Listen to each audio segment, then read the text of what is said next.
Now, if you join my Discord, if you reach out to me and let me know that you're on the Supporter Plus membership, then I can actually assign you a special role that will allow you to see a special section of the Discord, and all the content will be posted there so you never miss a video. Now, what I will do is, obviously, once a video is out or a live stream is out, I will post it in there as well with your tag pinned, so you basically will get a notification for everything. Currently, YouTube only allows 3 notifications per day, so some notifications just are not going out and you may not be seeing all the videos. So hopefully this will help alleviate that. So if you can reach out to me on Discord, that would be fantastic. I appreciate that all of you are on Discord, but the videos will be there in the members section anyway. So if you check it daily, I do upload daily. That will also be there for you to go and check out. Right, that's it. Now on with the actual video. How's it going, everyone? Welcome back to another video. This is a react video for Bungie might need help for the final shape. Now, this is a video that I've been told to check into, to react to, because it apparently covers some Xbox stuff as well. It is by Aztecross. I'll have a link to his video in the description below. Please do go give him a like, because, you know, it's the right thing to do. And at least give him a bit of a view as well. Right, here we go. All right, while we are here, while we are waiting on dim links, I do want us to cover some articles, because that's what we do. We cover articles. But this one's actually pretty important. Bungie reveals it has 1,350 employees post layoffs and is getting help from Sony PlayStation in developments. This is from Zuhad here. Bungie has now confirmed that it has around 1,350 employees after the mass layoffs last year, after a recent job listing mentioned that the company's workforce is at 1,400. In October 2023, the Sony-owned game developer Bungie, the studio behind Destiny and Marathon, laid off approximately 8% of its workforce. At the time, Bloomberg Jason Schreier reported that the company had about 1,200 employees. Now, as per the details from the recent job ad, it was assumed that the company has expanded its workforce from 1,200 to 1,400 employees in just 2 months. I mean, that in itself is kind of sucky, right? So basically, they got rid of all the people that basically earned a lot of money. That's what it looks like to me here. Bungie got rid of all the people that were high earners, that were costing them money, and basically replaced them with cheaper alternatives. Or what they've done here is looked within the Sony ecosystem and internally recruited people over to Bungie. One of the two. We'll find out anyway. Even after laying off over 100 employees. However, it turns out that this is not the case and that Bungie is still in a hiring freeze with no mass replacement of employees. Now, Bungie is getting help from Sony on the development side. This is according to the Forbes' Paul Tassi, who recently received an update from Bungie in response to his article on the topic. According to the report, Bungie has about 1,350 employees right now, which does not include contractors or Sony employees. Bungie has since updated the job listing on its careers website and has removed the 1,400 figure. It has been officially confirmed that more than 650 employees are currently working on Destiny 2. That is around half of the total workforce of 1,350. Interestingly, the game director of Bungie's new game Marathon, Christopher Barrett, revealed in August 2023 on the Fourth Curtain podcast that the company may have over 1,500 workers at the time. Conflicting data all around, right? Now, following the layoffs last year, Bungie... I mean, that's weird, right? You've got the lead of Marathon, Christopher Barrett, who isn't an idiot, right? He actually knows what he's talking about. He's a very intellectual person. And he's telling you that there's 1,500 people there. And then they're saying that they've got 1,350 staff and half of them are working on Bungie. Where does that, you know, where is the maths making sense here? Where did the other, that doesn't make any sense whatsoever. Removed over 40 open job positions from its career website as part of the hiring freeze, going from around 75 positions to only 19. The company has also confirmed that it is indeed getting help from Sony PlayStation on the development side, along with other contractors. However, it was also revealed that this is not a new strategy for the Destiny developer. This speculation arose after an artist at Sony PlayStation unintentionally uploaded some artwork of unreleased Destiny weapon models with the PlayStation logo in the middle. The description mentioned that the weapon models and textures are from PlayStation Studios, something that had not been seen before. Apart from their in-house contractors, Bungie has collaborated with a number of companies for various aspects of game development. These include cinematic trailers, in-game cinematics, weapons, and armor. We know they outsource things, guys. This is no surprise, but let's continue. Some of the partners are Skybox Labs, the Mill Axis Studio, Bond Rebound Sound Company, Bear Down Studios, Mindwalk Studios, Trace Studios, Lakshya, Lakshmi Digital, Cractor, and several Lakshmi. I love it. I love it. for others. The final shape expansion for Destiny 2 is set to release on June 4th, 2024. Additionally, Bungie is also working on a free content update called Into the Light that will bring new content to the game. All right. Anybody got that Paul Tassi article? I want to take a look at that real quick. Close down whatever school you went to. You guys are dicks.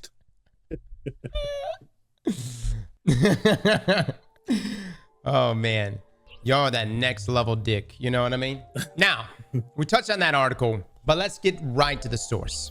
This is from Paul Tassi here. The title reads, has Destiny 2's Bungie actually expanded to 1,400 employees? Everyone, including some Bungie employees, are confused about some recent listings that indicate the Destiny 2 developer has expanded to 1,400 employees, just a short while after laying off a significant number of workers. While the number may be technically correct, there appears to be a lot of caveats here based on what I've heard about the situation. And this is, we got an update here. Bungie is now giving me some updates about, but there is a bit of confusion around some of these figures.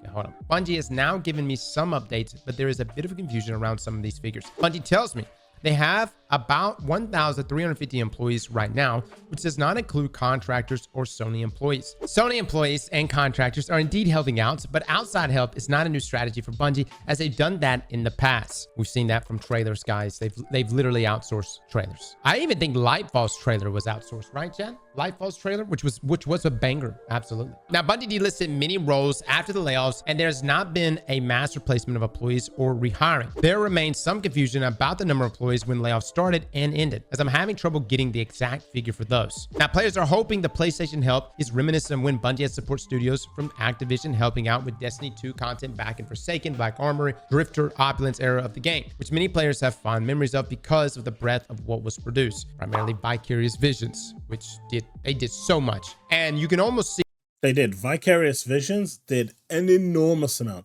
They practically did the whole of Forsaken. Curse of Osiris was pretty much Bungie on their own, but Warmind was virtually all of Vicarious Visions and High Moon. Don't forget High Moon as well. High Moon did a lot here. But basically, a lot of the content that was actually good up to Forsaken was basically done by Vicarious Visions and High Moon. Vicarious Visions and High Moon had a huge input into the base vanilla Destiny 2 storyline and gameplay. Curse of Osiris was full on Bungie. Warmind was actually Vicarious Visions and High Moon. Forsaken was Vicarious Visions and High Moon. Even like all the cool trinkets, the puzzles, the secrets, that was all Vicarious Visions and High Moon. See from Vicarious Visions and Bungie, they would actually take expansions and hopscotch, where one would take an expansion, the other one would work on the next expansion, and so they always had some breathing room to work on stuff. But man, there was so much Vicarious Visions did that was amazing. Now let's continue. Now with the talk that Bungie really wants the final shape to be the best expansion they've ever done, they might have had Sony pull in support for them to help make this happen. Still, 1,400 employees working on Destiny 2 and potentially other Bungie projects is quite large. While it would be nice if this sort of bonus support would produce another massive expansion like Forsaken, I do wonder how much of this is contractors replacing jobs that Bungie employees were just fired from. We do not. And that's the thing, right? If you are hiring contractors to replace people that you just literally laid off, right? Not fired, because they weren't fired. They were laid off. I know it's semantics, but there is a difference. I see a lot of people saying fired. Fired is something that, you get for being, committing gross misconduct. And at the end of the day, that's a huge red stain on your profile, on your name, on your, your reputation. No one wants you if you're fired. But if you're laid off for whatever reason, at the end of the day, that's much less punishing on you as a developer. I know all the details, but no, it does not appear that a few months after laying off 100 people, Bungie has suddenly hired 400 more. And this appears to be a combination of a few things happening here. As for the end result, we'll see what this apparent surge in the workforce in whatever form it has taken does for the final shape. Another internal thing I've heard is that the final shape is very good, but what specifically that means remains to be seen. I hope we can get something Forsaken level, and this may be how that happens. We'll see. All right, so internally, the final shape is very good. What's the barometer around there? Like, what else is very good in Bungie's eyes? Like, is Witch Queen very good? Lightfall just good? This is making me wonder if we're gonna get a third Darkness subclass in final shape. It's not going to happen, guys. It's not going to happen. I will bet all the God rolls in my vaults that we are not going to get that third darkness subclass right here. Oh shit! If I was Bungie and I saw this, I would just make it happen just to see him cry. I will bet them all. If we in fact get a third darkness subclass, the launch of the final shape, I will delete every God roll in my vault. It's gonna happen, Cross? It's not. It's not, guys. We are gonna get new additions to our subclasses, though, right? We're gonna get new supers to our light subclasses. That is gonna happen. But I need us to.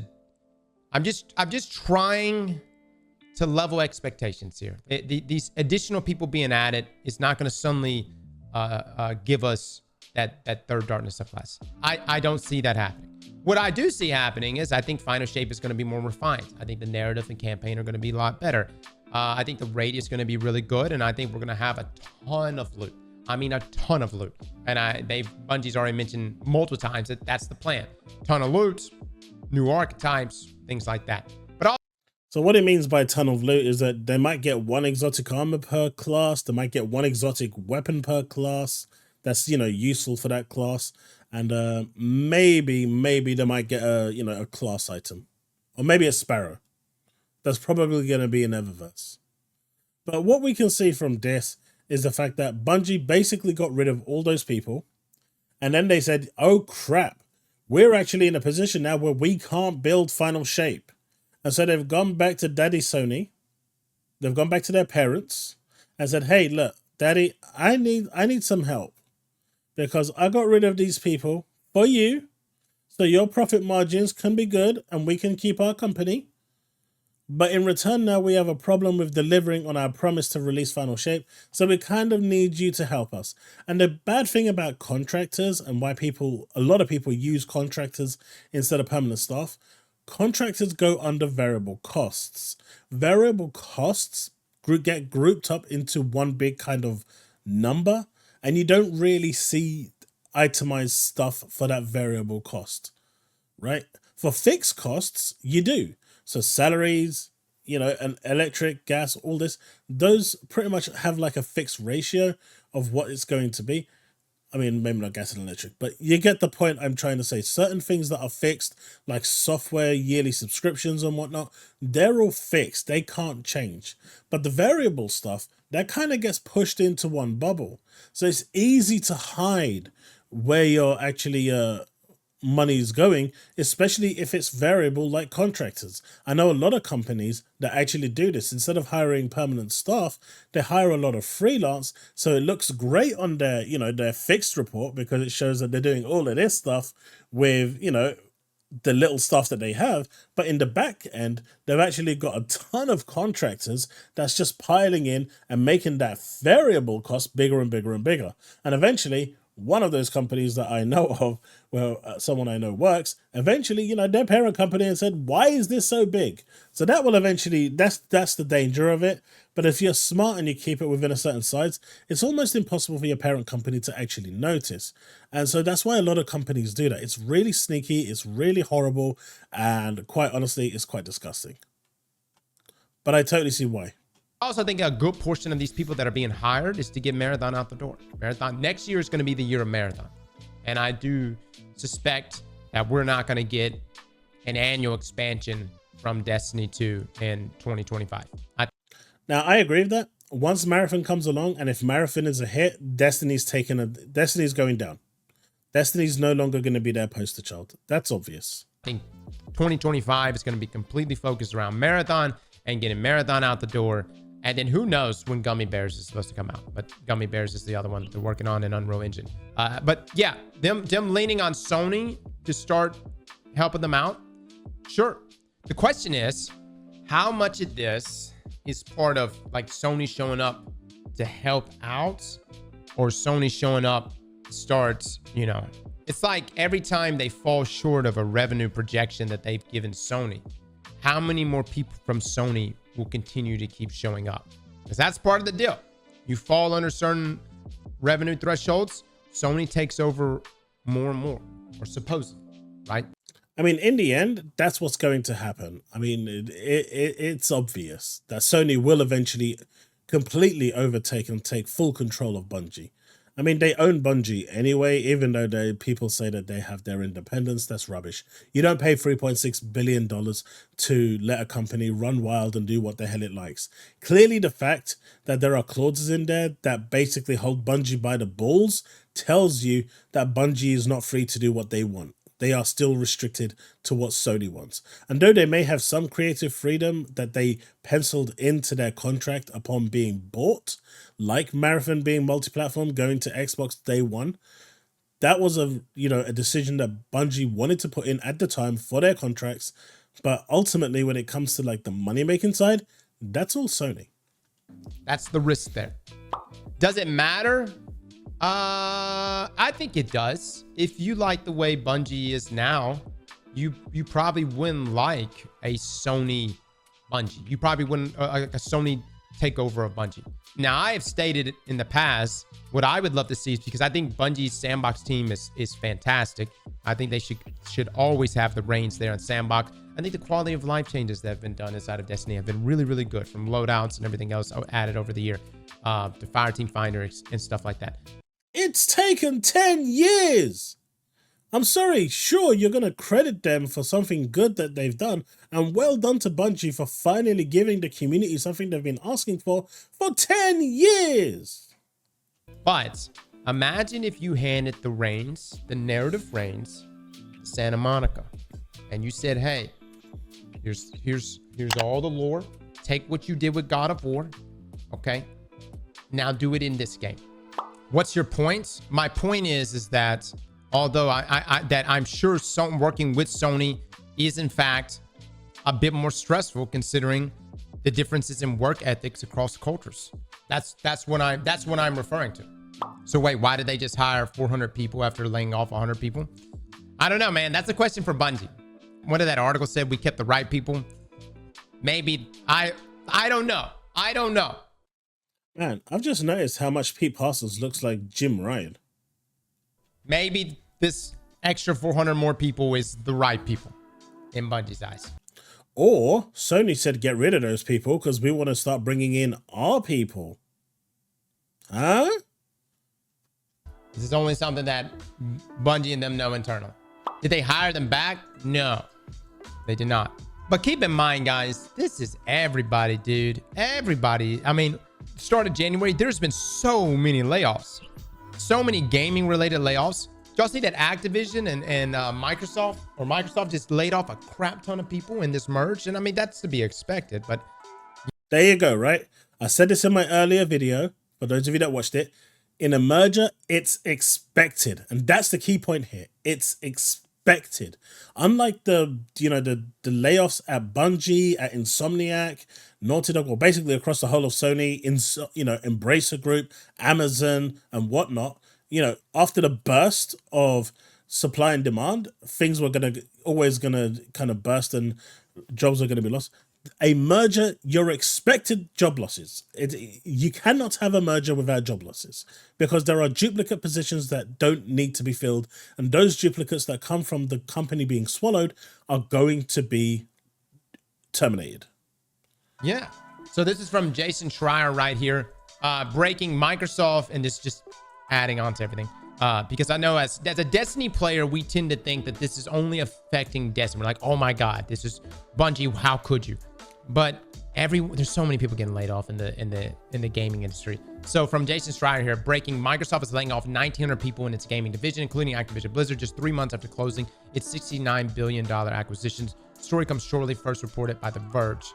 Blizzard boss Mike Ibarra is also out. Other Blizzard news, Alan Adam, chief design officer and the company's founder, is leaving the company. Odyssey, the survival game that has been in development for 6+ years, is canceled. People at the impacted companies tell me that as of right now, they don't know who are losing their jobs. Rumor story will be updated here as we learn more. Now, Microsoft's Matt Booty said in a note that Ybarra chose to leave his position as president of Blizzard, but in November at BlizzCon, Ybarra told me that he wanted to stay for the long haul. Someone will drag me out of Blizzard, Ybarra told me. That's how long I will be here. It looks like somebody did, in fact, drag him out. Now, Jason Schreier gave us an update here. These Xbox layoffs are such a mess that staff across Activision Blizzard are texting me to... And you know what? That's the weird thing about Mike Ybarra. He chose to leave, so we don't actually know. And based on his post on Twitter, it does sound like he left because of the people leaving. He's kind of following the crew. Again, just like Connie Booth, when she was let go and her staff followed her out. I don't see anything nefarious there. It does really look like Mike Ybarra left of his own accord. To try to find out if they might be impacted. Nearly 2,000 job cuts, and people just now have to wait around to see if they're part of the bloodbath. So the point is, and this is not me giving Bungie an out. This is just me saying that there's layoffs happening everywhere in the gaming world, and I hate it.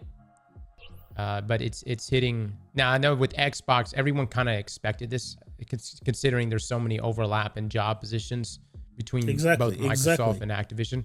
But there are tons of other companies that have been getting hit by layoffs. Back to Sony and Bungie here.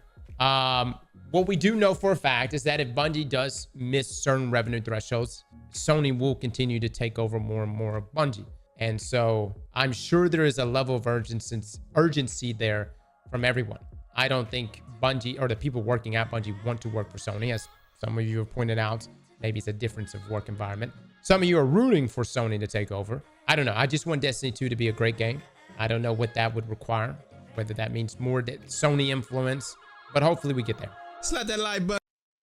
And that's the thing, right? That's the ultimate thing. The Microsoft situation is completely different, and people trying to use that as a gotcha moment in all of this is just so stupid, because it's a merger. And when you have a merger, job losses are inevitable. It is going to happen.